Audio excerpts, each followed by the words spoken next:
Good afternoon, friends. Welcome to the lecture of functional analysis. Let us just have a look what we have seen in the last lecture. In the last lecture, we have seen the Bessel's inequality for finite orthonormal set. Similarly, for infinite set, also we have studied the definition of complete orthonormal set. In short, one can say that complete orthonormal set is the maximal orthonormal set.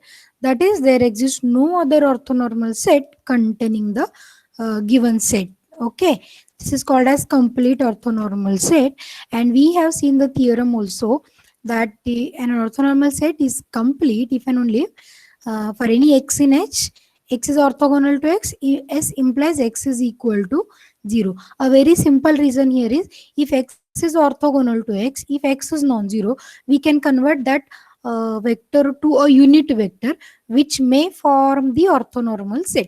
Therefore, that vector must be 0. Otherwise, it will form an orthonormal set bigger than S. Okay. Then we have seen the definition of a conjugate space H star. The definition of conjugate space H star was continued from the definition of conjugate space in conjugate space of a Banach space. What is a conjugate space in Banach space? We have seen set of all functionals. Okay, set of all functionals is called as, wait, we have shifted with the pages.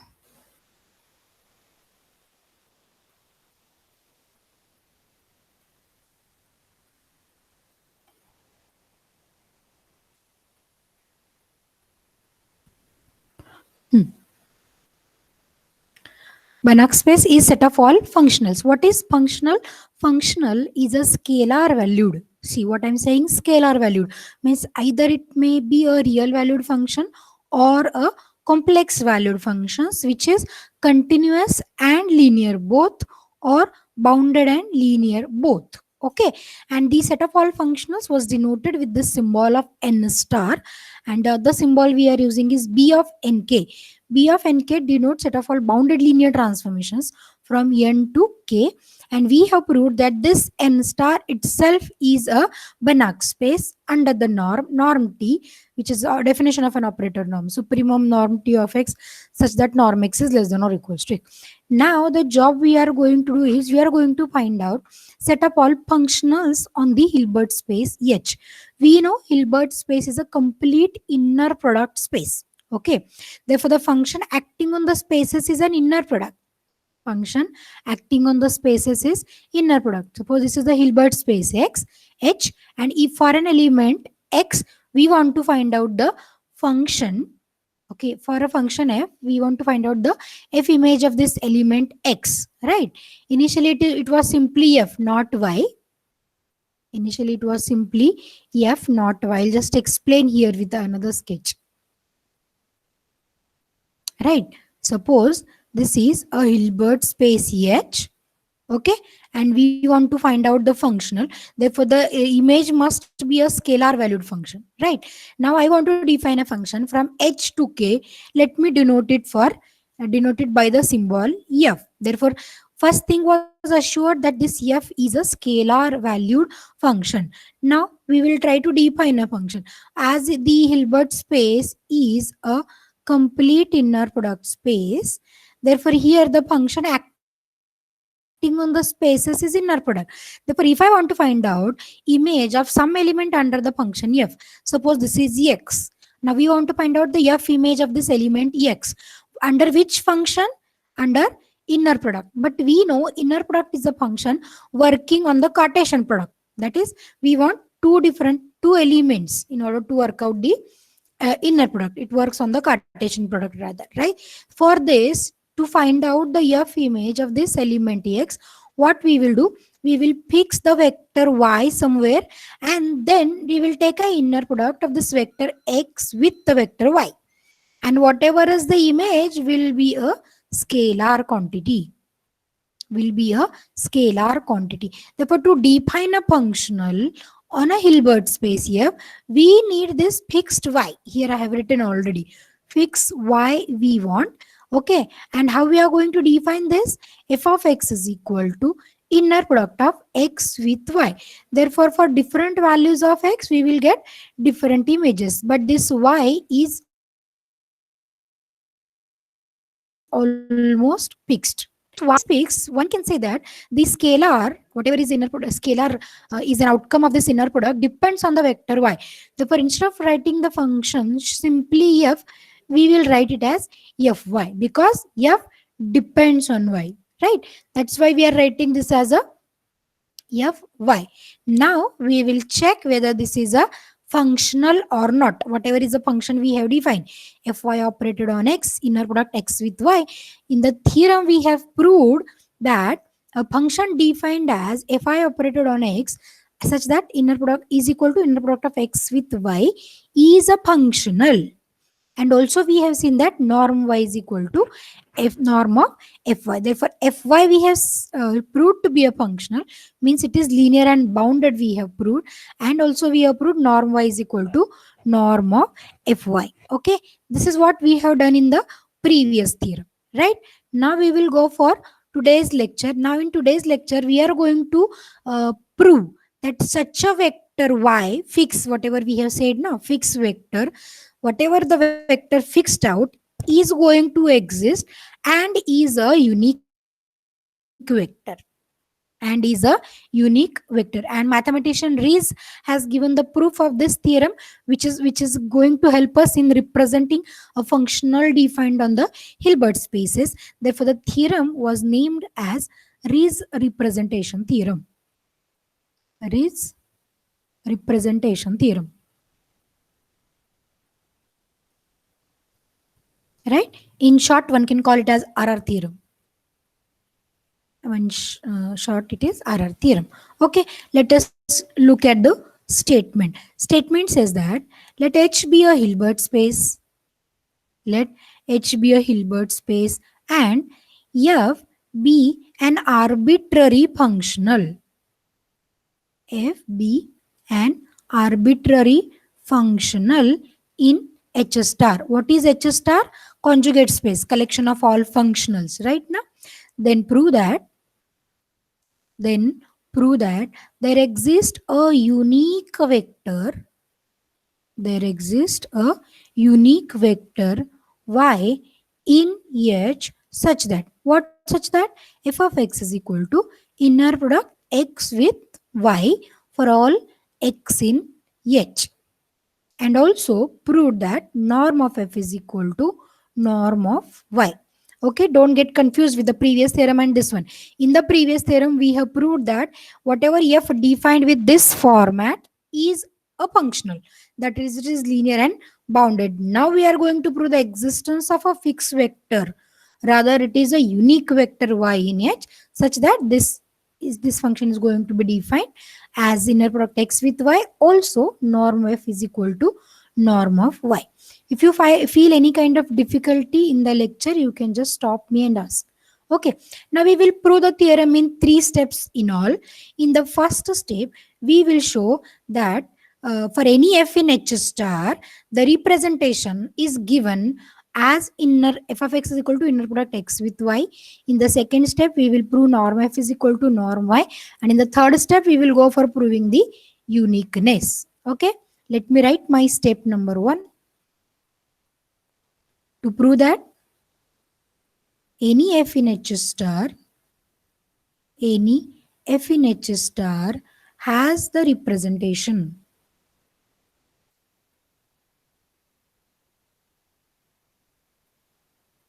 f of x is equal to inner product x with y. F of x is equal to inner product x with y. Okay, once we show that this representation exists, then only we can go for the next step, proving norm f is equal to norm of y. If it exists, it is linear and bounded, was proved in the previous theorem itself. Okay, now we are going to prove that this is going to exist. Okay, now to prove this result or to discuss the result, we will consider 2 different cases.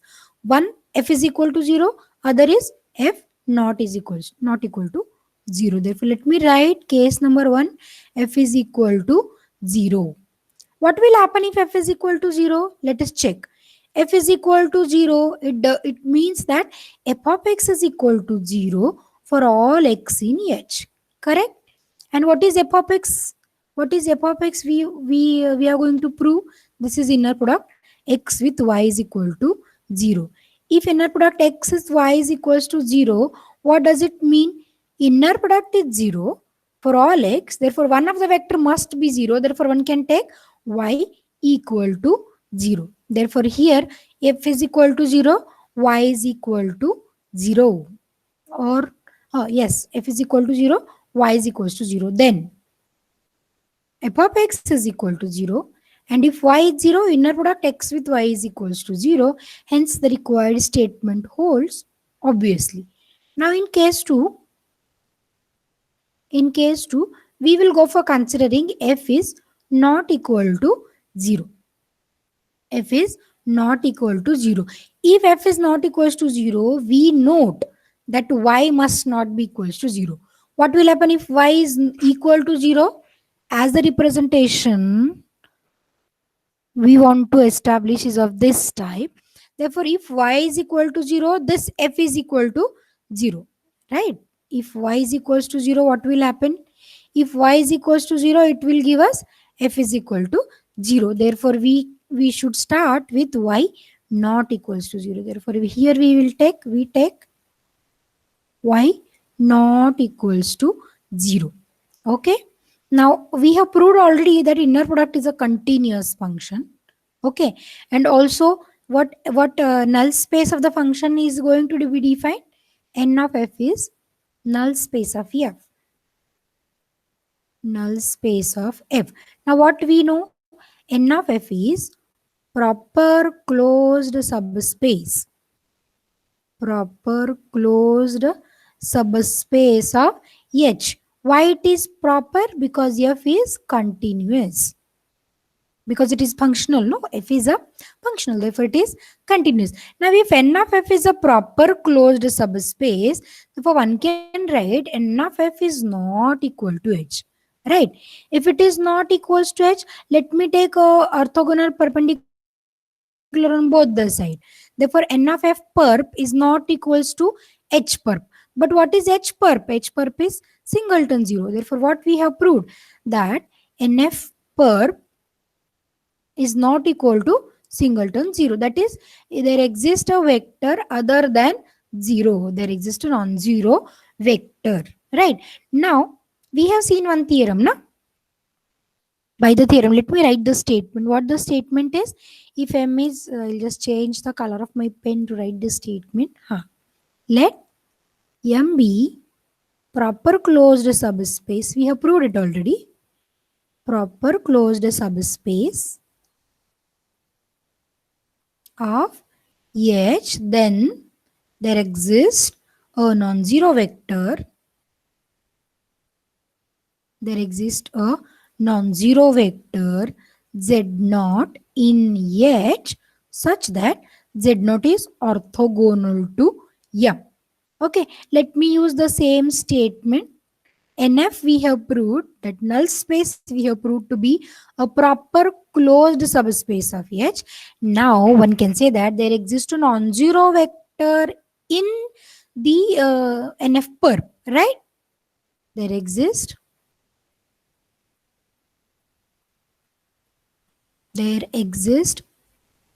a vector y not equals to 0, non-zero in NF perp.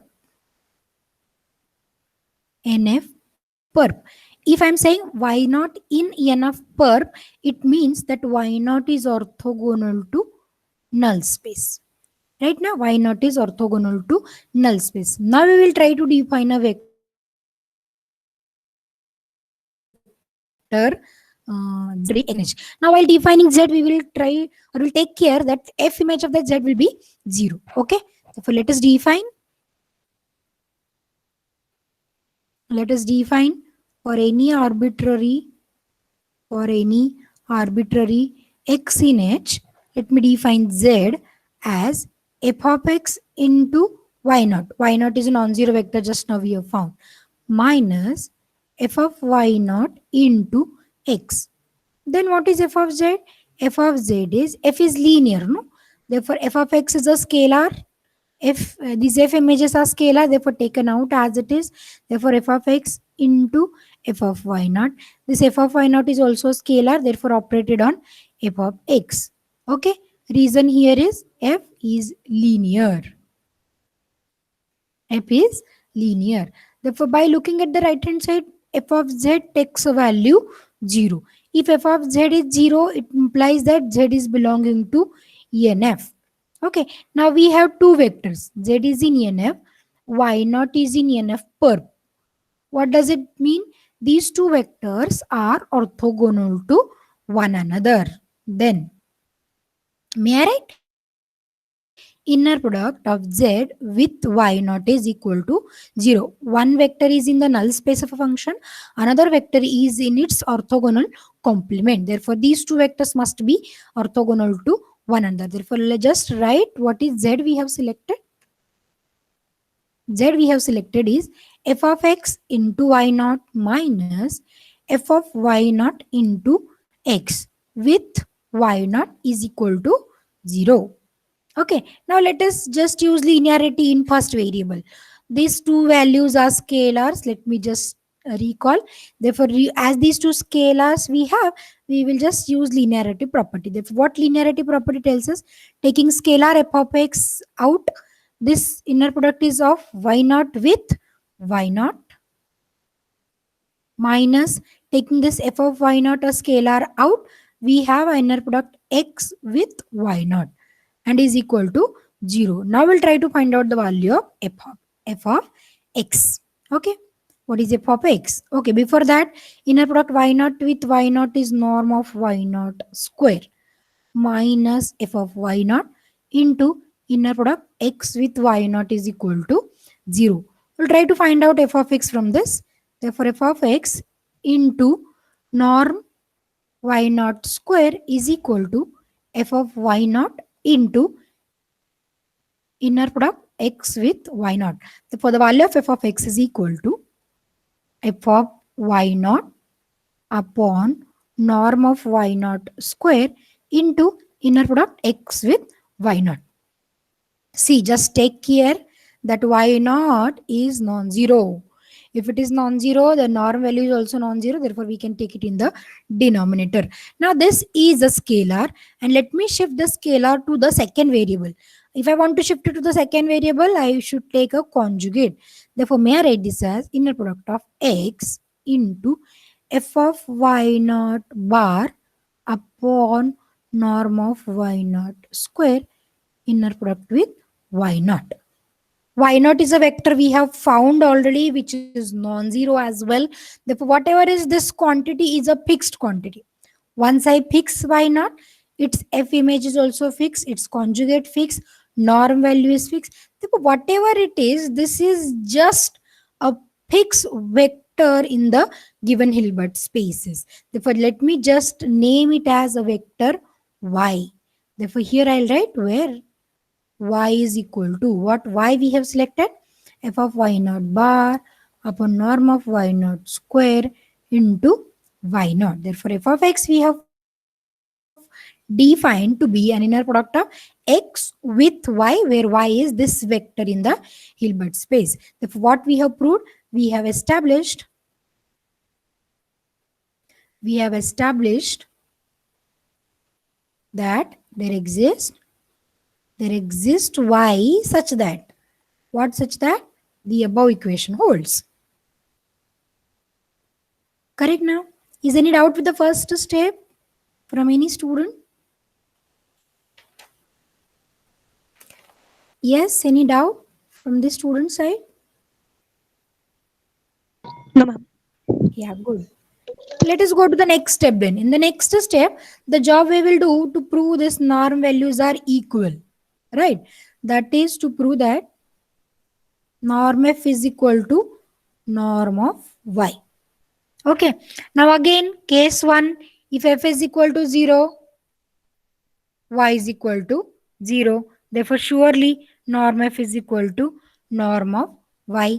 What happens if the second case f not equal to 0. If f is not equals to 0, y is not equals to 0, because if y is equals to 0, it converts f to be 0, right? Therefore both must be non-zero. Now what we know, we have proved that this f of x is represented with inner product x with y. Okay, taking modulus on both the sides, mod of f of x is equal to mod of inner product x with y. Let me use Scott's inequality to write this as less than or equals to norm x into norm y. Reason is by Scott's inequality.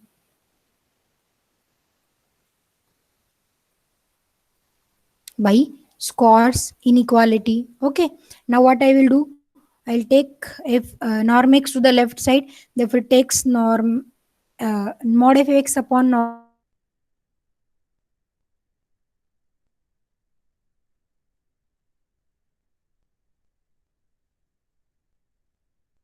Reason by Scott's inequality. Norm of x is less than or equal to 0, f will be 0, and we will again go in the first case, right? Now this is true for every vector x in H. This for every non-zero vector x in H. Therefore right hand side is fixed. Now I want to just vary the value on the left, and I will just take a suprema, correct?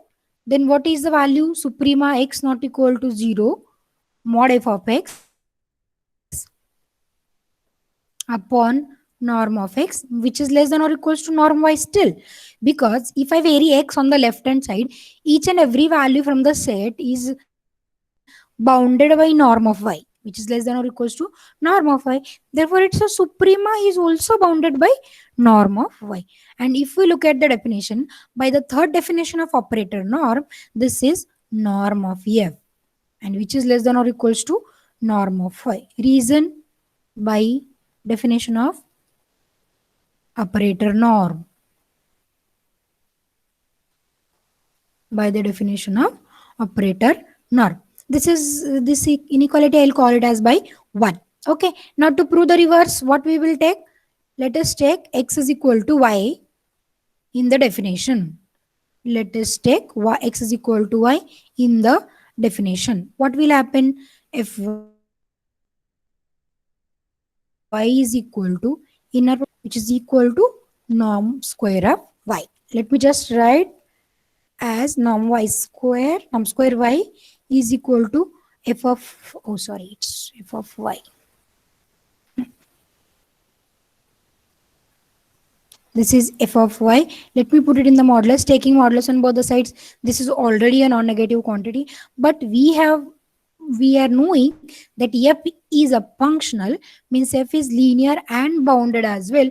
If it is bounded, I can write this is less than or equals to norm f into norm of y. Cancelling one norm from both the sides, one norm y from both the sides, we will get norm y is less than or equals to norm of y. Let me call it as inequality number 2. Therefore from 1 and 2, norm f is equal to norm of y. We have proved this. For second step also we have completed. Let us go for step number 3, proving y is unique. What is the criteria we are using for proving a vector to be unique? Yes, anyone from the students? We are taking two vectors as equal. Yes, we will take two vectors which satisfies the same condition.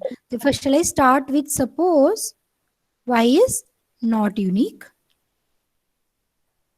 Suppose y is not unique in the representation of f. In the representation of f. Okay, therefore let me write, let there exist two vectors. There exists, say y1, y2. Okay, y1, y2, such that, what such that, f of x is equals to inner product of x with y1 and f of x is equals to inner product of x with y2. Right, left hand sides are same, therefore just equate the right hand side. Therefore it gives us inner product of x with y1 is equal to inner product of x with y2. Okay, now we will do some adjustment, shifting this inner product on the left, inner product x with y1 minus inner product x with y2 is equal to 0. Let me use linearity, conjugate linearity property to say this is y1 minus y2 is equal to 0. And we are writing this as for all x in h. Here I will say y1, y2 in h. I will say y1, y2 in h. As the statement we are saying for all x in h. And we are saying the two vectors y1, y2 exist which belongs to h. What about y1 minus y2 then? Is in the space h itself, right? Therefore, Yes, ma'am. whatever the statement we are writing is true for y1 minus y2 as well. Therefore, there are two ways with us to prove the result. One may put y1 minus y2 as x and prove the result, or let us look in the other way. Inner product of x with this value y1 minus y2 is equal to 0 for all x in h. Whenever we are saying inner product is 0, one of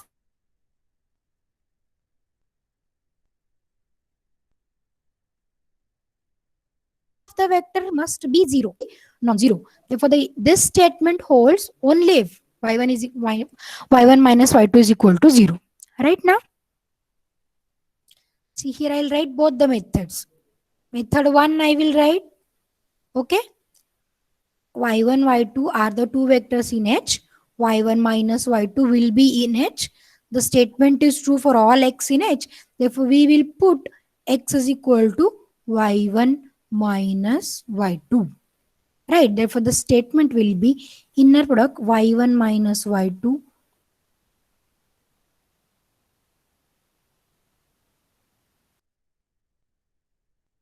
with y1 minus y2 is equal to 0. If the square is 0, norm y1 minus y2 is 0, which finally gives us y1 minus y2 is equals to 0. Hence, proving y1 is equal to y2. This is one method. In method 2, I can write directly. How can I write directly? Inner product x with y1 minus y2 is 0 for all x. These x may take 0, may take non-zero also. Therefore, if we want this inner product 0, then this second vector must be 0. As statement is true for all x in h, second vector y1 minus y2 is equal to 0, proving y1 is equal to y2. Right? You may write any one of the method. Hence, we have proved that this vector y is unique. Vector y is unique. Okay. Hence, it completes with the proof of Ries representation theorem for continuous linear functions on H. Okay. Any doubt for this theorem? If you have, you can ask. Otherwise, we'll go to a next theorem.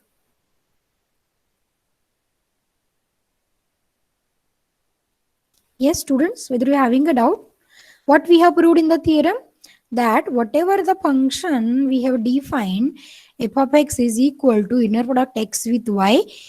For this is a functional, and for this, a vector, unique vector y exists such that a functional is represented by inner product x with y.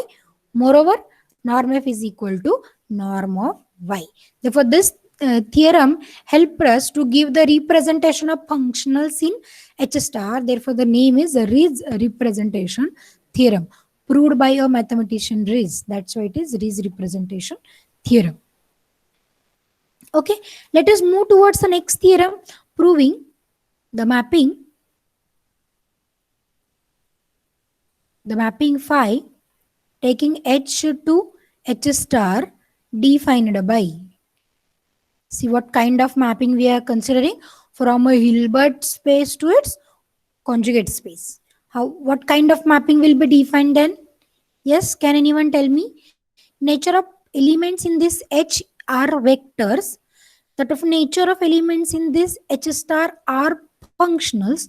Rather, those are the functional which depends on a vector y. For every functional, there exists a unique vector. Therefore, what kind of mapping one should write? Yes, anyone? By looking at the nature of elements in functions in those Phi of spaces. x, phi of x is equal to h. f of x. Yes, not f of x, it is fx. X is a Fx. Then. suffix, no?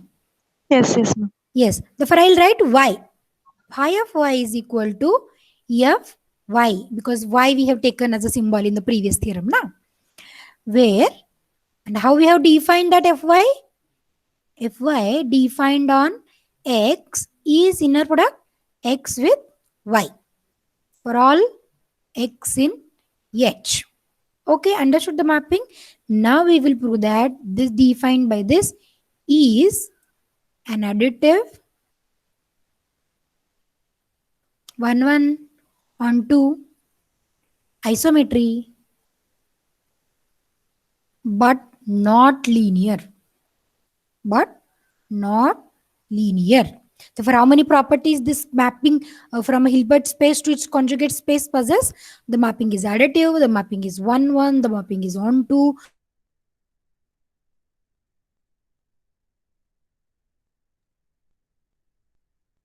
mapping is isometry, the mapping is additive, the mapping is 1 1, the mapping is on 2, mapping is isometry, but because already we have written this is additive, but we are saying not linear. Can anyone guess which property is going to fail?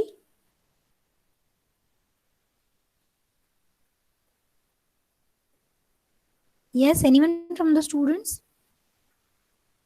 What we are proving in linearity? Scalar multiplication. Yes, good. Scalar multiplication property fails. Because in linearity, we are proving two properties actually. Now we are checking whether the mapping preserves addition and preserves the scalar multiplication. And as we are saying it is additive, means the mapping is going to preserve addition, but not scalar multiplication. That's why we have written this is not linear. Good. Let us go for proving all the steps one by one. Therefore, to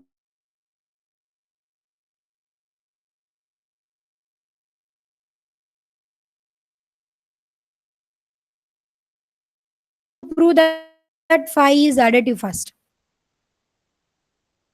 prove that phi of y1 plus y2 is equal to how we will prove that phi is additive first. To prove that phi of y1 plus y2 is equal to phi y1 plus phi y2. Okay, for all y1 y2 in h. Okay, now what definition tells us? From definition, phi of y1 plus y2 is equal to f of y1 plus y2. But what it is? This is a functional. Therefore, in order to prove this to be equal to some value, we must operate this functional on the vector, on an arbitrary vector of the Hilbert space H. Okay. Therefore, I will start with now for an arbitrary x in H, we have. Okay, therefore this mapping we will operate on an arbitrary function. This is f y1 plus y2, we will operate it on x. What definition says? This is inner product x with y1 plus y2, right? But we know already that inner product is conjugate linear. As the scalars are not involved here, it looks like linearity. Therefore this is inner product x with y1 added with inner product x with y2. Reason: conjugate linearity. Conjugate linearity in second variable, right now. But what this is? Inner product x with y1, is it f y1 operated on x added with f y2 operated on x? Now we will just write the addition as f y1 plus f pointwise operation of it, we call it as, na. Whenever we have two functions s and t operated on x, this is pointwise operated as s of x plus f of x. Therefore, f y1 plus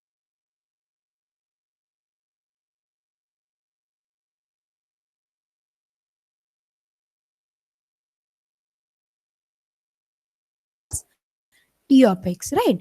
X. What is x? X is an arbitrary function. Therefore, equating the functions. Therefore, f y1 plus y2 is equal to f y1 plus f y2, right? Therefore, let us just write it here. F y1 plus y2 is f y1 plus y2. Therefore, I'll write phi of y1 plus y2 is equal to f y1 plus y2, and from the above statement this is f y1 plus f y2, and one can write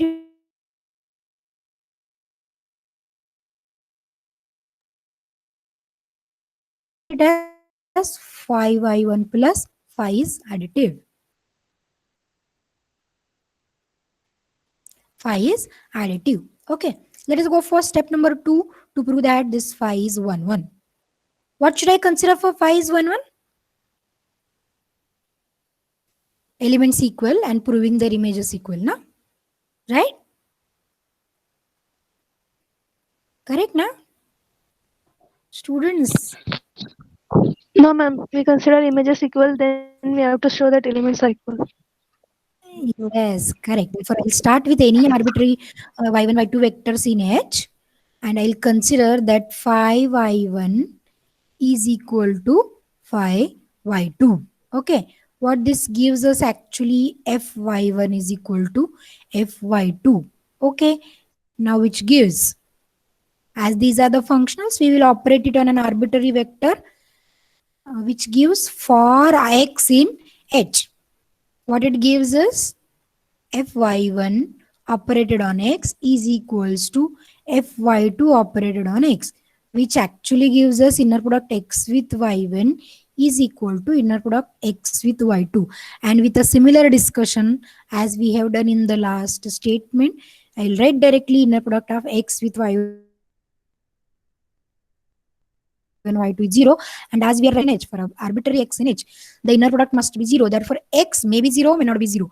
But if I want the inner product to be 0, this second vector must be 0. Therefore, y1 minus y2 is equals to 0, proving y1 is equal to y2. Right? Hence, phi is 1 1. Next, step number 3 to prove is phi is on 2. What we are proving in onto property, we just want to find out the pre-image, na? Correct, na? Phi is a mapping from H to H star. We will start with an arbitrary functional f in H star, and our aim is to find out the pre-image, rather a unique image. Correct, na? Okay. Now what we have proved in the previous theorem, I'll start with f in H star. Let f is in H star. Okay. What we have proved in the previous theorem? By previous theorem, that is Riz representation theorem, RR theorem, I'll read. What RR theorem? There exists a unique vector y in H such that, what such that, f of x is equal to inner product x with y. Okay, now what is given? Since what is given to us, fy operated on x is inner product x with y. Therefore, may I say both these functions are same? F is equal to fy. It's just a part of notation. As f depends on a fixed vector y, we are writing the symbol as f is equal to fy, and it is nothing but phi of y. Therefore, what we have found, for every f there exists y. Okay, therefore phi is on 2. Phi is on 2. Next step to prove is phi is isometry. Step number 4. To prove that phi is an isometry. Phi is an isometry. What one has to prove for isometry? We want to show that distance between the two vectors is equal to distance between their phi images. Therefore, we will start with the two vectors y1, y2, and we will consider distance between the phi images of these two elements. That is norm of phi y1 minus phi y2. According to the definition, this is f y1 minus f y2, right? But we know as f is linear, minus f y1 I can write as f minus y2. F minus y2. Reason, fy belongs to H star, that is linear. It is linear. Now fy1 plus minus fy2, just now we have proved now this is fy1 minus y2. Here we have proved now additive. fy1 plus y2 is fy1 plus fy2, right? Now this is equal to norm of y1 minus y2. Reason, RR theorem. Norm f is equal to norm of y, we have proved. This is equal. Hence what we have shown, norm of phi y1 minus phi y2 is equal to norm of y1 minus y2. That is, distance between the two elements y1 y2 is equal to distance between their phi images. Thus phi is isometry. Phi is an isometry. Now in the last step we will show that this phi is not linear. Not linear means it is not going to preserve a scalar multiplication. Therefore I'll start with a vector y in H and alpha b k belongs to k, that it is a scalar. Okay, therefore consider phi of alpha y. I just want to check whether phi preserves the scalar multiplication or not. Okay. For this, according to the definition, this is f alpha y. Then again we have to map this on an arbitrary vector x in H. Then for x in H, for arbitrary x in H, for arbitrary x in H, f alpha y operated on x is inner product of x with alpha y.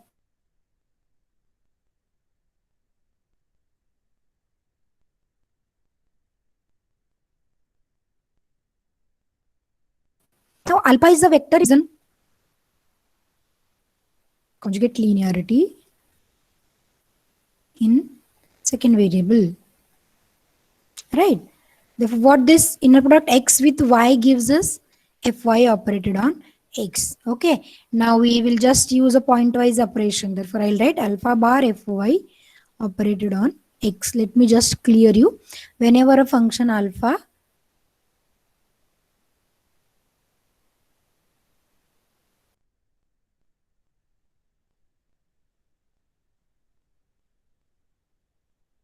S is operated, f alpha y operated on x is alpha bar fy operated on x. Since x is arbitrary, functions are equal. Therefore f alpha y is alpha bar fy. Therefore this is not going to preserve the scalar multiplication. Thus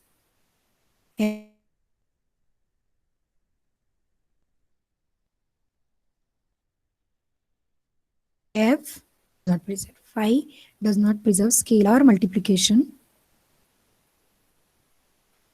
Sorry, I forgot one step here. Phi of alpha y is equal to alpha bar into phi of y. Right now, therefore phi does not preserve the scalar multiplication. Therefore phi is not linear. These may be the objectives, na? What are the properties possessed by phi and all. Okay, because now you are going to face the examination, which is an objective test. Okay, now I'll give you one theorem for homework. It was very easy to prove. Okay, the theorem says that H star also is a Hilbert space. Right? In Banach space, the statement is, if H is a Hilbert space, then prove that H star is also an Hilbert space with an inner product. With an inner product. What is the inner product? Fx, inner product of fx with fy is inner product of y with x. Okay. Now what one has to show? One has to go for two different steps. In the first step, you have to verify all the four properties of an inner product. And the second step, you should go for completeness. But we know that Hilbert space is a complete normed linear space. Okay, it's a Banach space, na, complete Banach. So its conjugate is also a Banach space with the suitable definition of norm. Okay, therefore, since the norm on H star is induced by the inner product, H star is also complete. Therefore, there is no need to go for completeness in detail. The aim is just to verify all the four properties. And there is one corollary Corollary says that the conjugate space H double star. What is the conjugate space H double star? This is conjugate space of H star. Right now is a Hilbert space with an inner product defined as. Okay. Now here the symbols used are capital F suffix F is the symbols for the conjugate space in H double star. Capital F with small g, which is equal to inner product of G with F.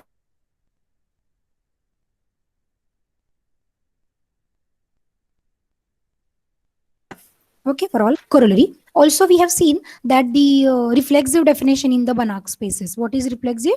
It is said to be reflexive if there exists an isometric isomorphism from H onto H star, and here this property is going to satisfy. Therefore, one can say, I'll write this as a theorem. Every Hilbert space is reflexive. Every Banach space is not reflexive because there is no onto is going to satisfy. But here every Hilbert space is reflexive. Okay. I will not go in the details for the proof. Therefore, here we will stop with this. In the next lecture, we will go for adjoint operator. We'll go for adjoint operator. Is any doubt up to this from student side? Yes? Any doubt from student side? You can ask. Otherwise, we'll go to the... No, ma'am. Good. Then we'll go to a conjugate adjoint operator in the next. We'll just go with few more properties of conjugate spaces so that within 1 or 2 lecture we will complete the syllabus. Okay. Thank you for watching today's lecture. Thank you.